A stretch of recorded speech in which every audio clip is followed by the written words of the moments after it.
ব্রাহ্মণবাড়িয়ার নবীনগর কাইতলা দক্ষিণ ইউনিয়নের যুব সমাজের উদ্যোগে কাইতলা দক্ষিণ ইউনিয়ন লাখ টাকার ফুটবল টুর্নামেন্টের মেগা ফাইনাল খেলা অনুষ্ঠিত হয়েছে।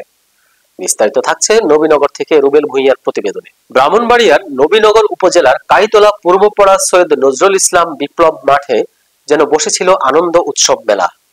কাইতলা দক্ষিণ ইউনিয়নের যুব সমাজের উদ্যোগে লাখ টাকার ফুটবল টুর্নামেন্টের মেগা ফাইনাল খেলাকে কেন্দ্র করে গ্রামীণ জনপদের হাজারো মানুষের খেলার শুভ উদ্বোধন করেন কাইতলা দক্ষিণ ইউনিয়ন বিএনপির সভাপতি সৈয়দ জুবায়ের আহমেদ মাসুদ।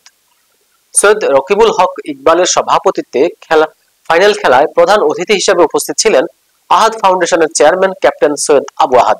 প্রধান মেহমান হিসেবে উপস্থিত ছিলেন সমাজসেবক ইঞ্জিনিয়ার মাহবুবুর রহমান। বিশেষ অতিথি হিসেবে উপস্থিত ছিলেন সমাজসেবক নাসিরউদ্দিন সরকার।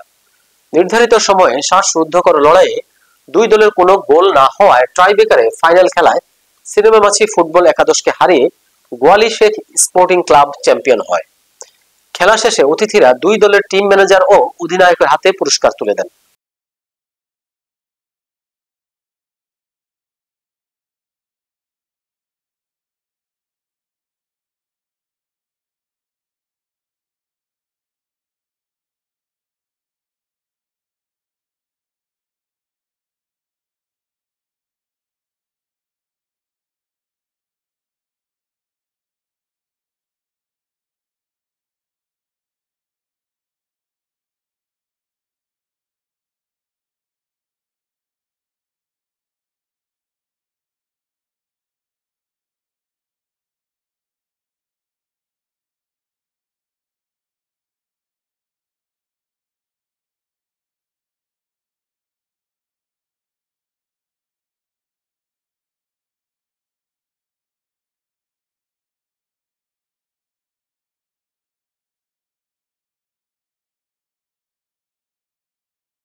काटते क्रेडिट करा